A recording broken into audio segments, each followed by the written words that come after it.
Cuando pensamos en Navidad, ¿en qué pensamos? ¿Saben? Nos cuesta mucho centrar la atención en donde debe estar. Permítanme explicarme. Yo soy un fanático de todo lo que tiene que ver con Navidad. A mí me encanta la Navidad.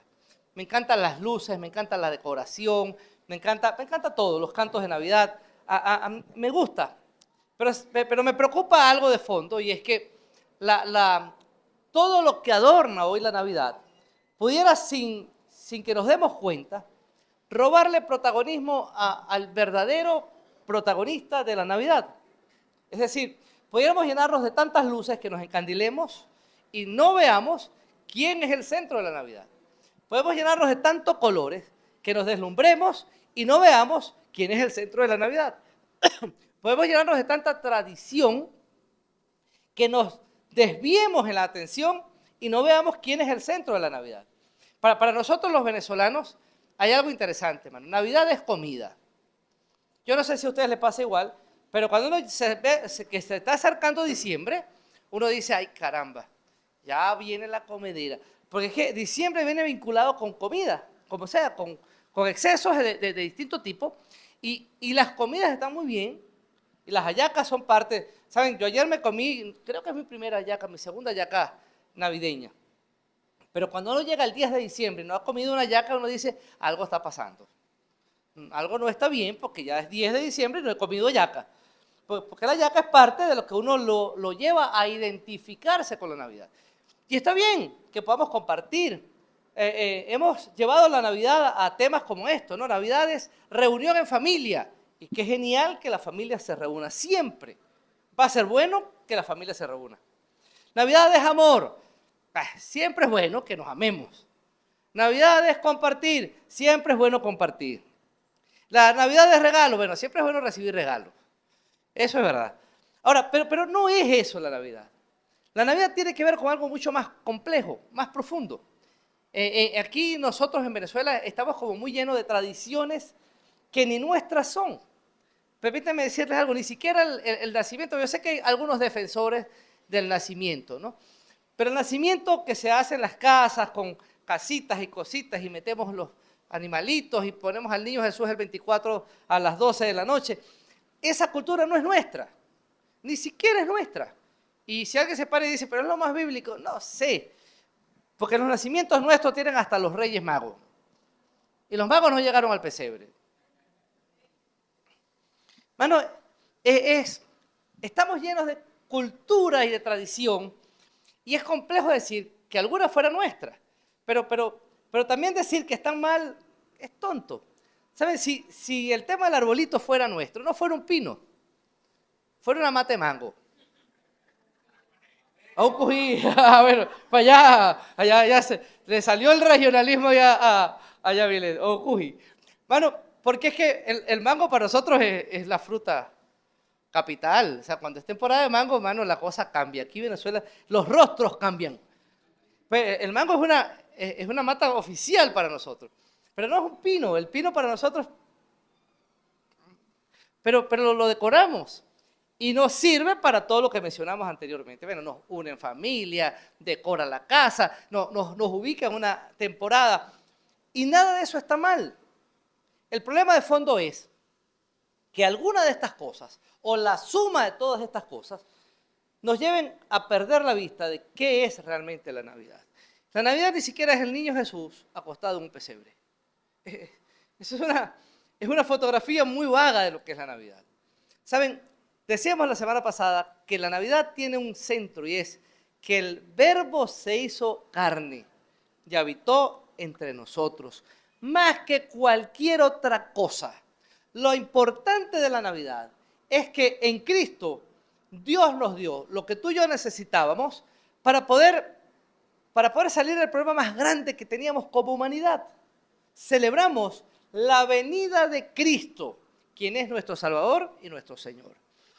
Si queremos llevar esto a algo un poco más práctico, ¿saben? Todo problema que tú y yo tenemos, buscamos la manera de resolverlo de la mejor manera. Pensemos en algunos casos concretos.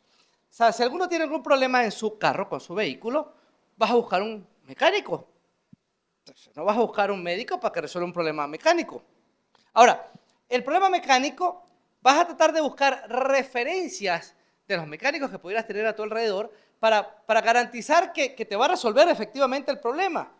Si es un problema muy serio, un problema de motor, pues tú preguntas a algunas personas que conoces, mira, ¿qué tal es este mecánico con motores de carros como esto? Y vas a tratar de llegar a la persona que pudiera darte una mejor solución.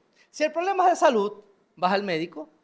Y si el problema tiene que ver con aspectos financieros o de otro tipo, comienzas a buscar ayuda en las personas adecuadas que crees que pudieran tener la mejor capacidad para darte solución. Y nos volvemos tan específicos como podamos, porque sabemos que mientras más específicos somos, más efectivo es la cosa. Si tengo un problema de salud, no voy a ir a cualquier médico.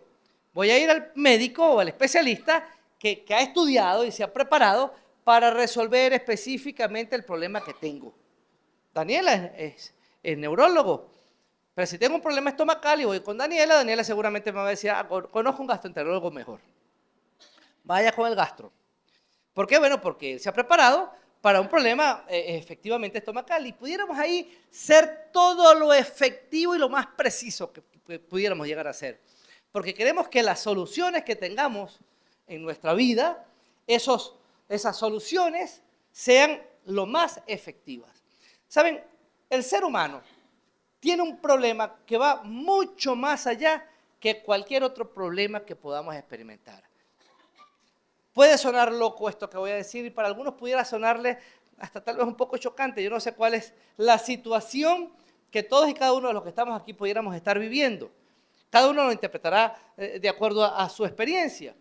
Pero alguien pudiera levantarse y decir, pero el problema más grave que hoy tengo es un problema de salud. Y yo estoy aquí para decirte, tienes que luchar en la vida con una situación, con algo que es más serio que tu problema de salud. El ser humano lucha con cosas, con algo que es más grave que tu problema de salud. El ser humano lucha con cosas que son más graves que tus problemas económicos. Y alguien podrá levantarse y decir, pero es que mi economía está en una situación demasiado mal. Sí, pero hay un problema con el que tendrás que enfrentarte, mucho más serio que tu problema económico. Hay un problema mucho, mucho más complejo que cualquier otra situación emocional, situación personal, familiar que pudieras enfrentar. Voy a decir algo que aplica nada más a los hombres, porque hay un gen masculino que está ligado con lo que les voy a decir. Hay un problema en la vida más serio que el ruidito de tu carro.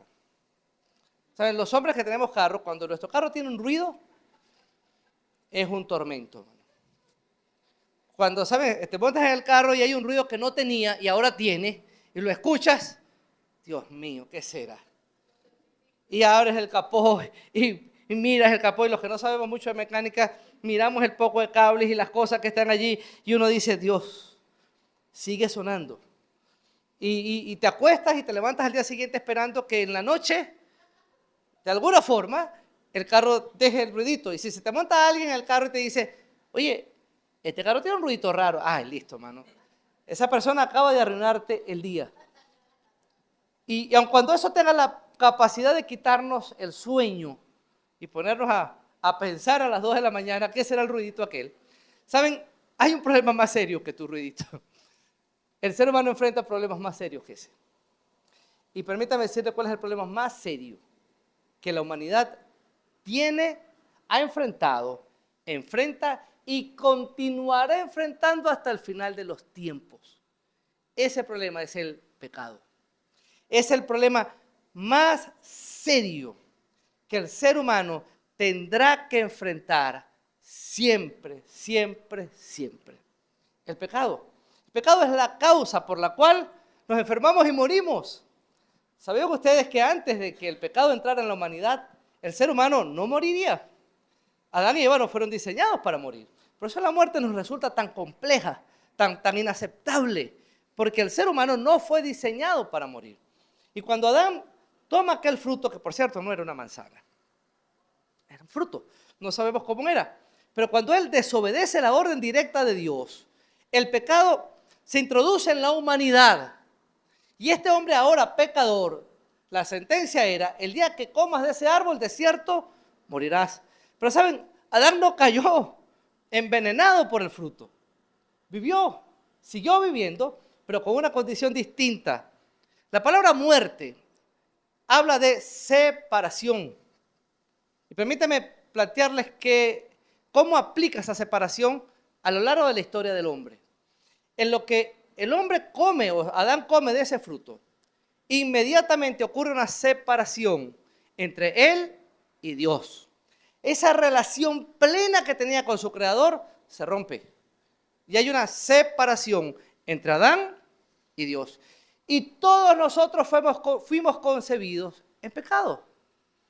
Por eso dice Pablo a los Efesios, ustedes estaban muertos en sus delitos y pecados. Todos los que estamos aquí nacimos muertos en nuestros delitos y pecados. ¿Y esa muerte qué es? Separado de la gloria de Dios. La santidad de Dios había marcado una distancia entre Él y nosotros. Cantábamos hace un momento atrás, santo, santo, santo. ¿Saben? Si hay una característica que se distingue de Dios, es su santidad. Y no habita Dios con el pecado. Estábamos separados de Él. Bueno, la muerte no solo aplicó así, sino que en el momento que Adán come, comienza ahora su cuerpo a degenerarse. Y el término hebreo, la expresión hebrea que habla de la muerte, dice, morirás muriendo. Literalmente esa es la idea. El día que comas de ese fruto, permítame ser literal aquí, morirás muriendo. Él come, queda separado de Dios y su cuerpo comienza a morir progresivamente. Y se introduce la muerte. Si te enfermas, saben, la enfermedad originalmente es producto del pecado. Si morimos, es porque esa muerte biológica es producto del pecado. ¿Y qué ocurre cuando morimos biológicamente?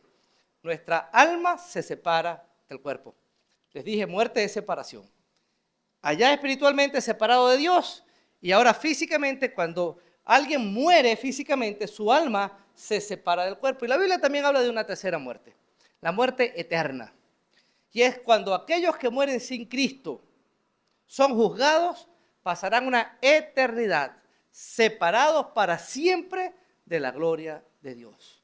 Permítanme plantearles algo. No podemos hacer nada con la muerte original. Todos nacimos en nuestros delitos y pecados muertos, separados del Señor. Listo, no hay nadie que pueda levantarse hoy y decir, yo nací sin pecado. Bueno, mentiroso, ya eres pecador. ¿Saben? No podemos hacer nada con el pecado de origen.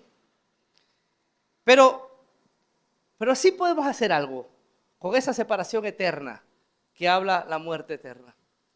El Señor Jesucristo vino a poner solución al problema del pecado. Hablábamos de buscar soluciones efectivas. El médico preciso para tratar mi problema de salud. El mecánico preciso para tratar mi problema del carro. El asesor efectivo que me ayude en las partes financieras. Buscar solución efectiva. Bueno, si estás buscando libertad, solo Cristo puede dártela. Juan 8:36 nos dice, si el Hijo los libertare, seréis verdaderamente libres. No hay plena libertad fuera de Cristo. Si estás buscando perdón, solo Cristo es perdón. Solo en Él podemos ser perdonados. Si estás buscando vida eterna, solo Cristo puede darte vida eterna. Si estás buscando solución al problema más grande que como ser humano debemos enfrentar, que es el pecado, solo encontraremos esa solución en Cristo. No hay otro. Y podemos decir, sin temor a equivocarnos, que Cristo es la única y suficiente provisión de Dios para el hombre pecador. Si me preguntaran, ¿qué celebramos nosotros ahora como Navidad? La respuesta sería esta, que Cristo es la única y suficiente provisión de Dios para el hombre pecador. Esa es la Navidad. La Navidad marca el momento en el que Cristo llegó a esta tierra como hombre para efectivamente ser la única y suficiente provisión de Dios para el problema del pecado. Cristo vino a poner punto final al problema del pecado. Y ustedes tendremos que repasar un poco las tres muertes que hablamos y decir lo siguiente. ¿Nacimos en naturaleza de pecado? Sí, eso no va a cambiar. Todo el que nace, nace con una naturaleza pecaminosa.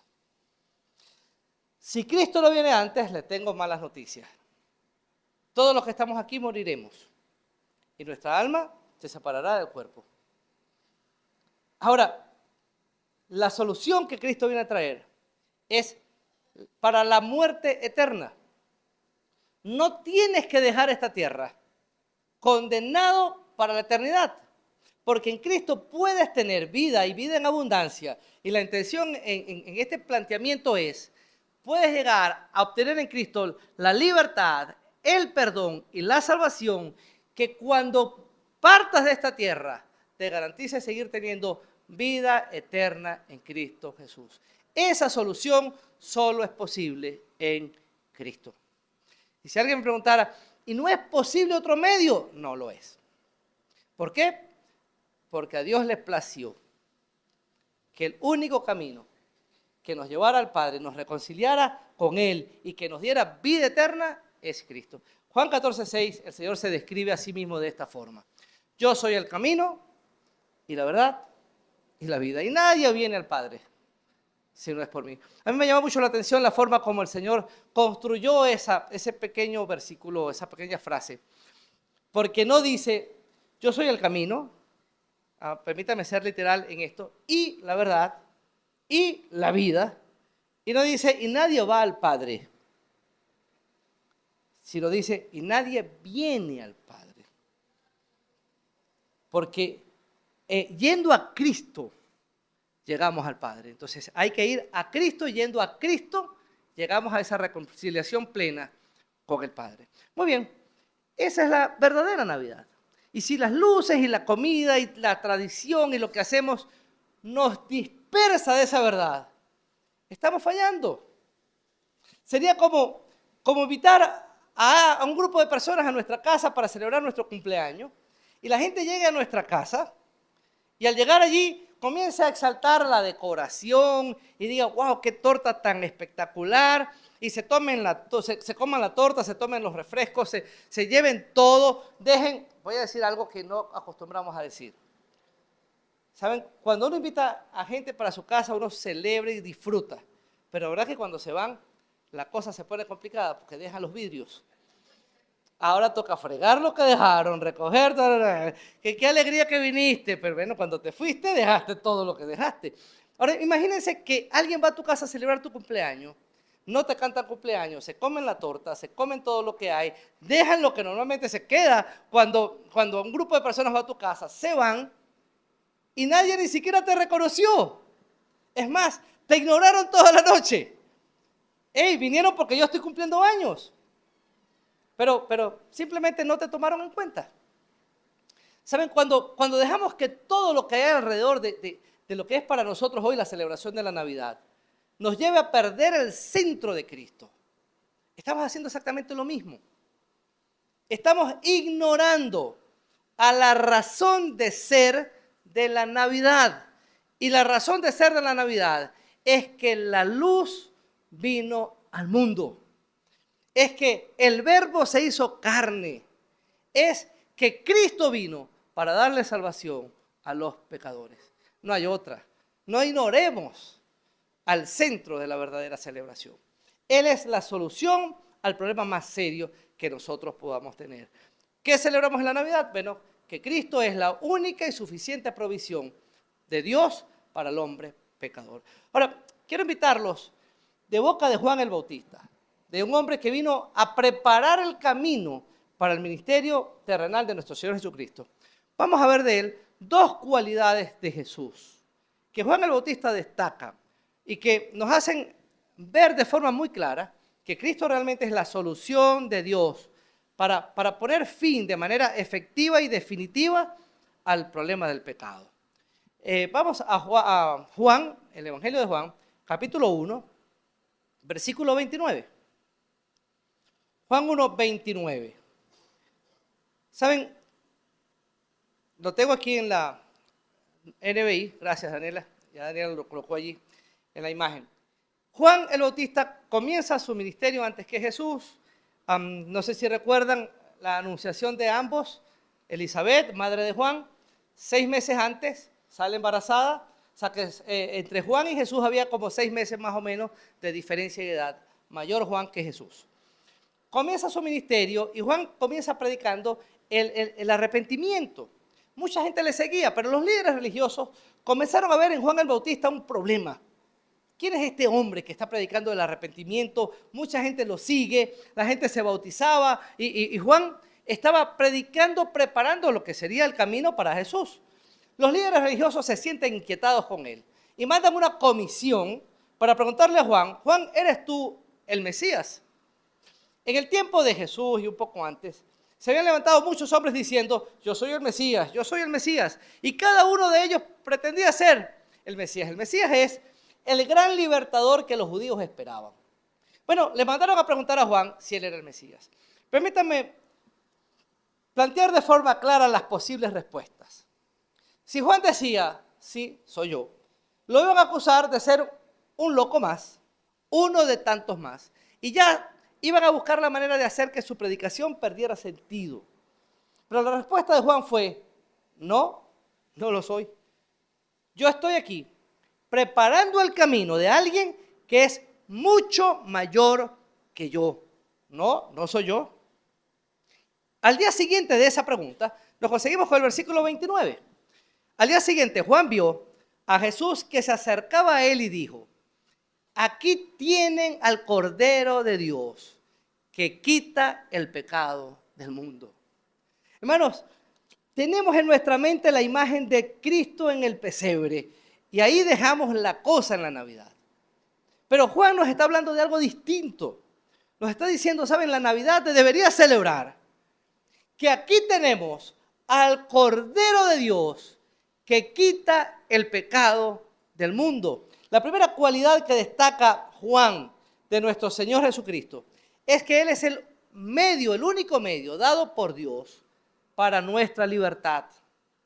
Cristo es el único medio dado por Dios para nuestra libertad. Permítanme decirles esto, ni tú ni yo podremos experimentar plena libertad si no es a través de Cristo. Permítanme, en palabras de Juan, ilustrarlo de esta forma. Juan está hablando a un grupo en el río Jordán, tal vez frente a la ciudad de Jericó. En ese espacio está hablándole a un grupo de personas, les hablaba del arrepentimiento y los bautizaba de una vez en el río Jordán. Y en medio de eso, él se detiene en su discurso porque ve que un grupo se le acerca y logra entender de alguna forma que dentro de ese grupo estaba Jesús. La Biblia no nos dice si Juan y Jesús se conocían antes. No podemos asegurarlo, aun cuando había un parentesco familiar, lo cual nos dice que posiblemente se consiguieron en algún lado. Pero la Biblia no lo aclara. Lo cierto es que cuando Juan ve que Jesús se le acerca, él detiene su discurso inmediatamente y llama la atención de todos los que están a su alrededor. Y dice, aquí tienen al Cordero de Dios. ¿Saben? La expresión de Juan es difícil verla en las distintas traducciones que tenemos al castellano. He aquí el Cordero de Dios, dice la Reina Valera. Aquí tienen, dice la NBI. Pero la intención es un poco más amplia que esta. ¿Saben? Lo que quedó registrado para nosotros en el idioma original da la idea de que Juan detuvo lo que estaba diciendo y llamó la atención de forma clara a todos los oyentes y les dijo, miren al Cordero de Dios. Es como si les hubiera dicho, dejen de ver lo que sea que están mirando. Si me están viendo a mí, dejen de verme a mí. Y volteen todos y miren, ha llegado el Cordero de Dios. En esta expresión hay una relación de urgencia, hay una orden. Y la orden es, dejen de ver lo que sea que están mirando y volteen a ver al Cordero de Dios. ¿Saben? Cristo es la única provisión de Dios para nuestra verdadera libertad. Y la forma de poder apropiarnos de esa libertad es, deja de ver lo que sea que estás mirando y voltea a ver a Cristo. No importa qué sea lo que estás viendo. Permítame poner en balanza dos grupos aquí.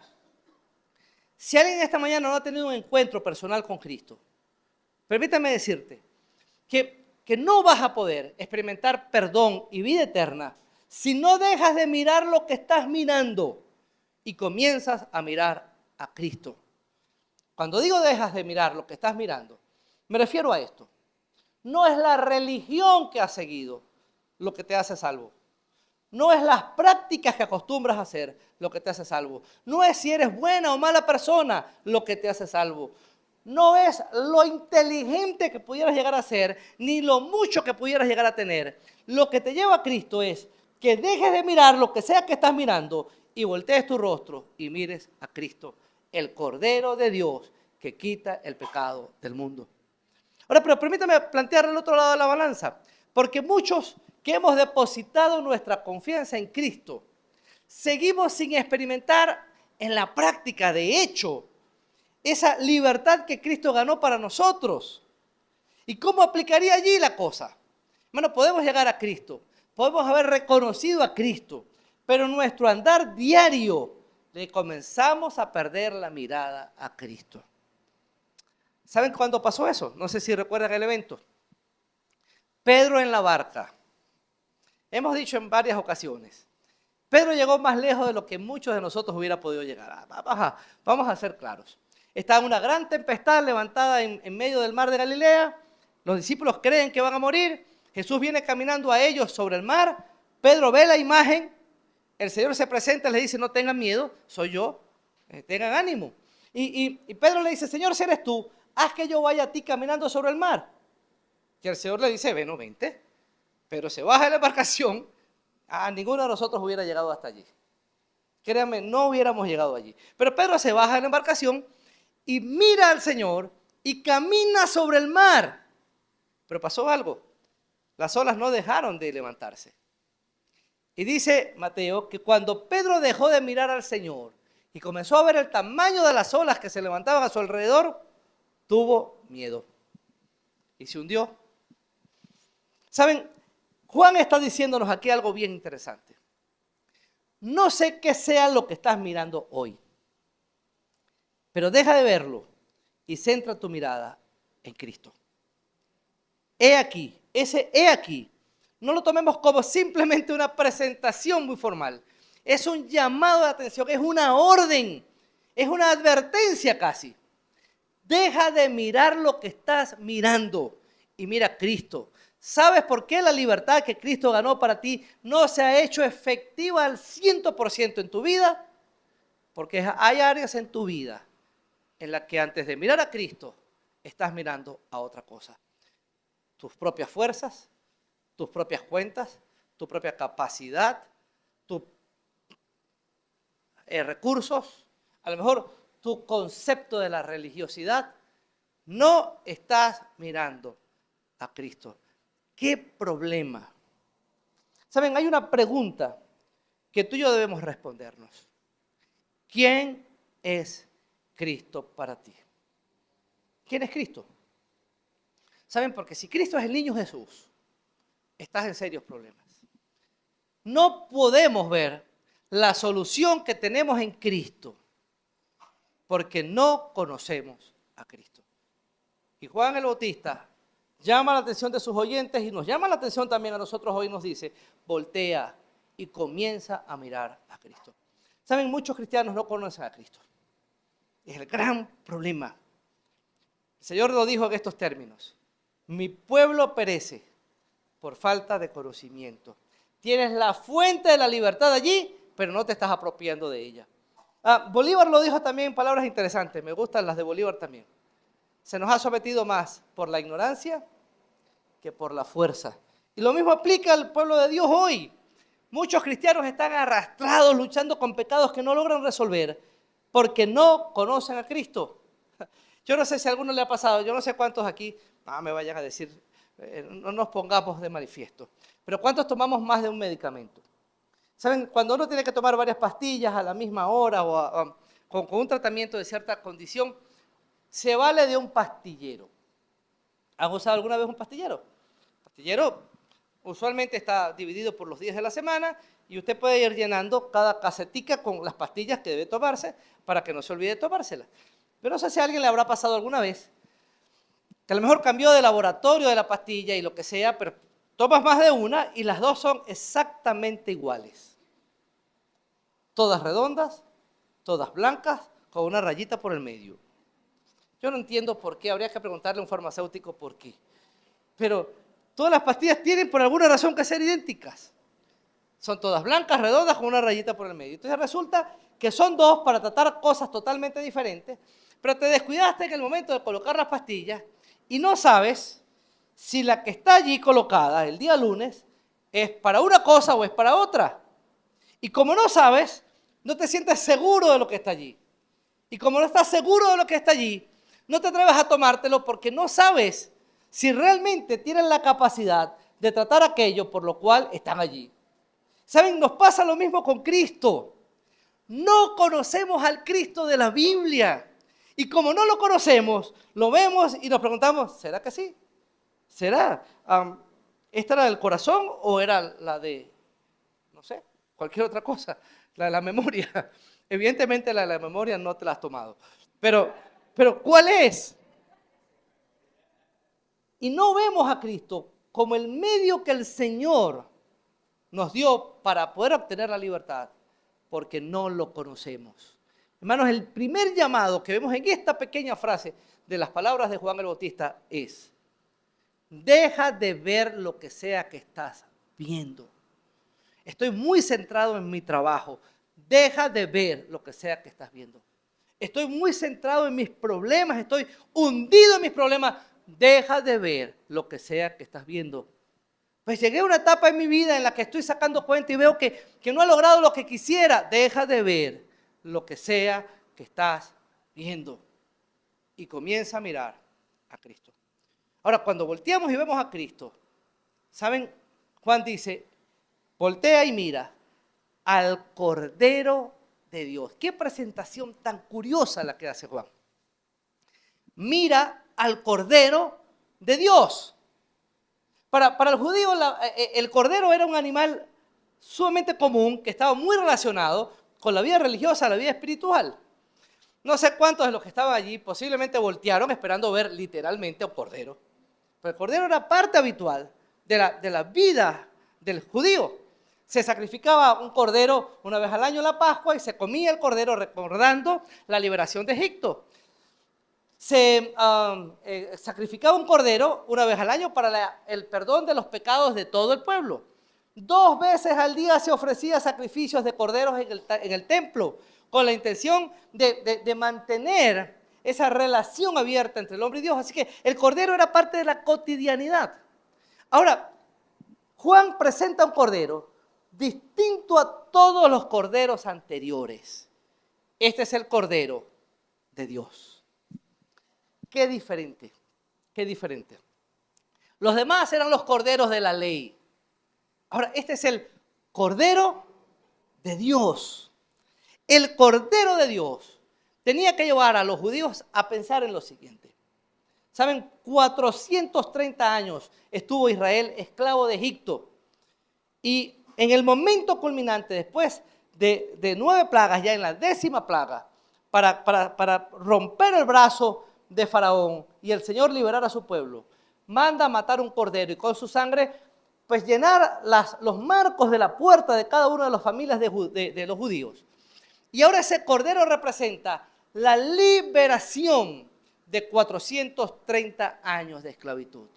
Cuando voltean a ver a Cristo, Juan les está diciendo, este es el Cordero de Dios, cuya sangre te va a liberar a ti de los años que tienes esclavo del pecado. Hermano, era una representación de la libertad. ¿Se dan cuenta por qué tenemos que dejar de ver lo que sea que estamos viendo y mirar a Cristo? Porque Él es el Cordero de Dios que vino a traernos libertad. Cristo vino a traernos libertad. ¿Saben? El mismo Señor lo plantea así en Juan 8:31. Creo que no hay pasaje que pueda ser más claro para hablar de la libertad que Juan 8:31. Lo plantea el Señor de esta forma. Jesús se dirigió entonces a los judíos que habían creído en Él y les dijo, si se mantienen fieles a mis palabras, serán realmente mis discípulos y conocerán la verdad y la verdad los hará libres. ¿Quieres ser libre? Pues a todo el que había depositado su confianza en Él, le dice el Señor, permanece en mi palabra, obedécela, vívela.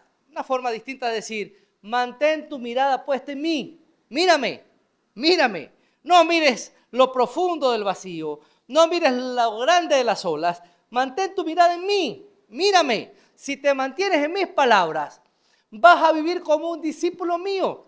Y siendo mi discípulo, conocerás la verdad y la verdad te hará libre.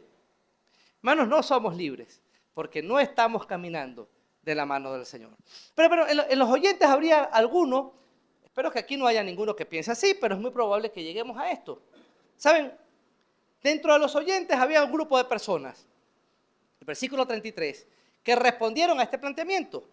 Nosotros somos descendientes de Abraham, le contestaron, y nunca hemos sido esclavos de nadie. ¿Cómo puedes decir que seremos libres? Siempre el grupo de gente que dice, ya estás hablando de libertad, pero yo soy libre. Definamos libertad, ¿les parece? Para la sociedad en la que vivimos, libertad es hacer lo que me da la gana. Yo puedo llegar cuando quiero, puedo tomar lo que quiero, puedo comer lo que quiero, puedo ir donde quiero y puedo hacer lo que quiero. Y ¿saben? La libertad no te pone ante esa pregunta, no defines libertad así. ¿Eres libre? ¿Puedes hacer lo que quieres? No. La pregunta sería totalmente al revés. ¿Podrías dejar de hacer lo que quieres? ¿Saben? El borracho llega todas las noches borracho. Y cuando tú le preguntas, ¿pero por qué vives tu vida así? Te dice, porque yo hago lo que me da la gana. Yo vivo como quiero, soy libre. Entonces la pregunta que podríamos hacerle es, muy bien, ¿y podrías dejar de hacerlo? En nuestra sociedad machista, el hombre contemporáneo podría decir, yo tengo todas las mujeres que me da la gana, porque soy libre y puedo hacer lo que me da la gana. Muy bien, la pregunta real para la libertad es, ¿y podrías dejar de hacerlo? Yo no sé si ustedes conocen gente capaz de decir esto. Yo hablo así porque yo soy así. Muy bien. ¿Y podrías dejar de hacerlo? Yo contesto de esta forma porque así es que... muy bien. Pero podrías dejar de contestar así. Pero la libertad de la cual nos está hablando el Señor nos invita no a hacer lo que nos da la gana. Libertad es hacer lo correcto, aun cuando lo incorrecto sea una opción. Tener la capacidad de pararnos y decir, no, no voy a seguir viviendo de esta forma, no voy a seguir cayendo en esto, no. Y el Señor le responde, versículo 34, a aquel grupo de personas que le plantea, no somos esclavos. Miren lo que le dice el Señor, les aseguro que todo el que peca es esclavo del pecado. Ahora bien, el esclavo no se queda para siempre en la familia, pero el hijo sí se queda en ella para siempre. Así que si el Hijo los liberta, serán ustedes verdaderamente libres. No podremos experimentar verdadera libertad sobre el pecado si Cristo no nos liberta antes. Y el que se levante y diga, yo nunca he sido esclavo. Mire, no quiero sonar grosero, pero tendría que decirte, eres esclavo de tu ignorancia. Eres el esclavo que no sabes que eres esclavo. Porque todo el que practica el pecado, esclavo es del pecado. ¿Saben? Con mucha tristeza estoy hablando aquí. A los que no conocen a Cristo y a los que conociendo a Cristo siguen luchando con sus propias fuerzas con esos pecados que no han podido vencer. El problema está en que estás tratando de resolver el problema que solamente puede resolver el Cordero de Dios. Miren al Cordero. Miren al Cordero. Pero Juan no se queda solamente diciendo esto. La primera frase es, he aquí el Cordero de Dios. Pero la segunda es tan contundente como la primera. Continúa diciendo, que quita el pecado del mundo. La primera nos habla de la suficiencia de Cristo para darnos libertad. Pero la segunda frase nos presenta a Jesús como el único medio dado por Dios para llevar sobre sí mismo nuestros pecados. Me encanta la palabra que aquí se traduce quitar. Que quita el pecado del mundo. Mi hermano, yo me imagino que al escuchar esto, todos los que estaban presentes frente a Juan voltearon inmediatamente a ver de quién se trataba. Jesús no solo es el Cordero de Dios que da libertad, sino es el Cordero de Dios que quita el pecado del mundo. Hasta ese momento, los corderos que se sacrificaban por el pecado del pueblo cubrían el pecado. ¿Han escuchado hablar de la palabra expiación? Expiar. ¿Saben? La idea de expiar es cubrir. Y el corderito que moría, literalmente, su sangre derramada, el Señor la tomaba como una ofrenda que cubría el pecado del pueblo. Ahora imagínense a alguien aplastado por el peso del pecado. Y yo lo veo y digo, wow, estás aplastado, el pecado te tiene oprimido. Hagamos algo, vamos a taparlo. Y una vez que está tapado, ¿saben qué pasa? No lo veo. Y aquellos corderitos servían como para tapar la ofensa, pero la ofensa seguía estando allí, la tendencia seguía estando allí, el peso seguía estando allí, y llegamos al Nuevo Testamento y nos conseguimos con Cristo, y no se habla más de expiación, porque Cristo no vino a tapar nuestro pecado, sino a quitarlo. Y la palabra que se traduce allí, quitar, es interesante, porque da la idea de levantarlo y ponérselo sobre sí mismo. No solamente es apartarlo, no solamente es arrancarlo o cubrirlo. La idea ahí es levantarlo y ponerlo sobre sí mismo. La conseguimos en otra parte más. ¿Saben? En Juan 15, el Señor habla de los pámpanos y la vid. Yo soy la vid y ustedes son los pámpanos, es decir, la rama de la mata de uva. Todo pámpano que en mí no lleva fruto, lo que en mí lleva fruto lo limpia para que lleve más fruto. Y el que no lleva fruto, la palabra usada allí es esta misma. Se traduce en Reina Valera como quitar, pero más que quitar. Da la idea de, el Señor la levantará y la colocará sobre sí misma. ¿Saben? En la mata de uva, las ramas no tienen consistencia como para mantenerse firmes. Son como un pabilo y caen al suelo y se pudren. Y el labrador las levanta y las coloca sobre una estaca que le permita mantenerse allí hasta que puedan florecer. El Señor está diciendo, ¿saben? La estaca que te sostiene soy yo. No solo te voy a levantar, te pongo sobre mí mismo. Y en cuanto al pecado es exactamente la misma figura. El Señor no solo cubrió nuestro pecado, sino que el Cordero de Dios viene a levantar el pecado y a ponerlo sobre sí mismo.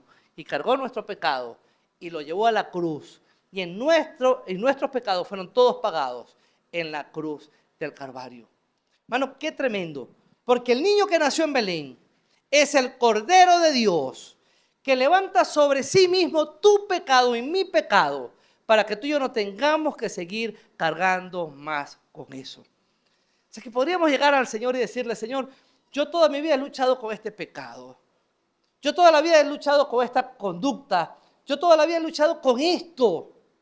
Porque lo estoy cargando yo. Y estoy buscando medios para taparlo. Cuando lo que tú esperas de mí es que te lo entregue. Dale al Señor el control de aquella conducta que está mal. Hermano, qué fácil es pararnos y decir, es que yo soy así. ¿Saben? Yo soy así es la frase favorita de los que no tienen intención de soltar sus cargas a Jesús. Y necesitamos soltarle nuestras cargas al Señor. Juan dice, he aquí el Cordero de Dios que quita el pecado del mundo. Y cierra Juan con esta expresión. ¿Qué pecado cargó Cristo en la cruz? Los de todo el mundo. Eso nos habla de una salvación que puede ser alcanzable por todo el mundo. No hay alguien que esté fuera de los brazos de esa salvación. Y el Señor establece un condicionante detrás de esto. ¿Quién se apropia efectivamente de la salvación? Todo aquel que cree. Juan 3:16. Porque de tal manera amó Dios al mundo, que envió a su Hijo unigénito, al Cordero de Dios que quita el pecado del mundo, para que todo aquel que cree en Cristo no se pierda, mas tenga vida eterna. ¿Saben por qué todo el mundo no es salvo? Porque no todos deseamos darle el peso del pecado que llevamos sobre nuestros hombros a Cristo Jesús. Y es tan simple como eso. Señor, toma el control de esto. Lleva tú mis cargas. Y en la cruz Cristo cargó el precio de nuestro pecado. Tu pecado diario, el que hoy te sigue atormentando, también por eso el Señor pagó el precio en la cruz del Calvario. Mi hermano, deja de mirar lo que sea que estás viendo y comienza a mirar al Cordero de Dios. En Él hay libertad y Él quita el pecado del mundo. Aprópiate de la libertad que el Señor ganó para ti en la cruz del Calvario. ¿Qué tal si estamos de pie? Vamos a orar. ¿Saben? Resulta tonto a veces pensar que pudiera existir alguien que está siendo oprimido por el pecado, está encadenado con el pecado y no acepte el regalo de Dios que es su liberación. Pero el problema es que a veces nos amañamos con la actitud de pecado con la que hemos vivido. No queremos que el Señor pueda liberarnos de eso por lo cual Él ya murió y por lo cual ya pagó. El Cordero de Dios que quita el pecado del mundo, hoy te está diciendo, déjame a mí tus cargas, deja de seguir llevándolas, yo las tengo. Y nunca conseguirás un perdón más profundo que el que Cristo puede darte. Nunca conseguirás una restauración más plena que la que Cristo puede darte. Y nunca respirarás aires de libertad más amplios que lo que Cristo puede darte. Porque Él es el único y suficiente Salvador que Dios nos ha dado para resolver nuestro problema del pecado. Vamos a orar. Señor, nos cuesta tanto entender que la victoria sobre el pecado es un acto de fe. No hay una lucha que se espere de nosotros para vencer el pecado. Tú ya venciste, tú ya luchaste, tú ya ganaste. No hay un esfuerzo que se espere de nosotros para librarnos del pecado. Tú lo hiciste todo. Tú eres el Cordero de Dios que quita efectivamente el pecado del mundo. Tú eres. Señor, y por la fe ahora, caemos de rodillas delante de ti para que tomes control de aquellas cargas que no nos permiten avanzar. Eres tú el Cordero de Dios. Permítenos fijar nuestra mirada en ti. Yo quiero esta mañana invitar a todos aquellos que no han tenido encuentro personal con Cristo. Miren, no importa a qué iglesia asistes, si creciste en un hogar donde te enseñaron la Biblia o no. No estoy preguntándote en este momento si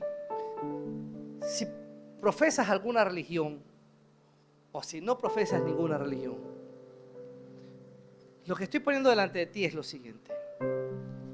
Tú y yo nacimos bajo una naturaleza pecaminosa y nos gusta aceptarlo o no, somos esclavos del pecado. Y la única manera de poder librarnos de esa esclavitud es depositando nuestra confianza en Cristo Jesús. Porque es el único que puede librarte para que tú y yo seamos verdaderamente libres. Si alguien aún no ha tenido ese encuentro con Cristo, allí donde estás, yo quiero invitarte a que puedas tener una breve oración. Y en esta oración, si me lo permites, yo quiero guiarte para invitar a Cristo a ser el Señor de tu vida. Dile al Señor estas palabras: Señor, yo reconozco que soy pecador. Entiendo que he vivido alejado de ti. Padre, mi vista no ha estado centrada en tu Hijo Jesucristo. Y te pido perdón. Perdona mis pecados.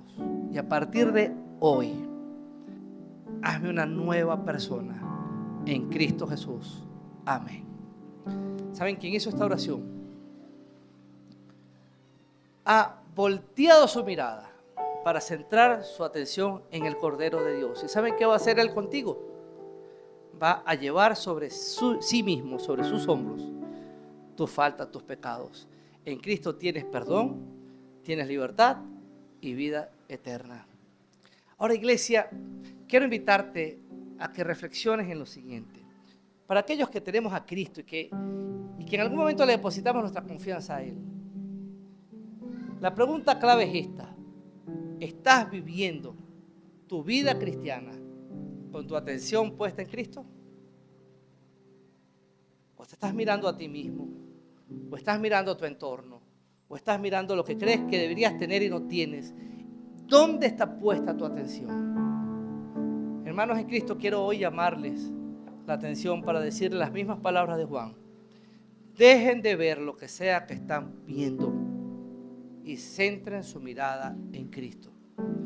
Y nos sentaremos este próximo año que ya está por llegar, en el 2025, y si han puesto su mirada en Cristo, hablaremos de cuánto han experimentado la libertad de Cristo en su vida, solo por el hecho de dejar de mirar lo que están mirando y por centrar su mirada en Cristo Jesús. Que Dios le bendiga. Vamos a centrar nuestra mirada en Cristo.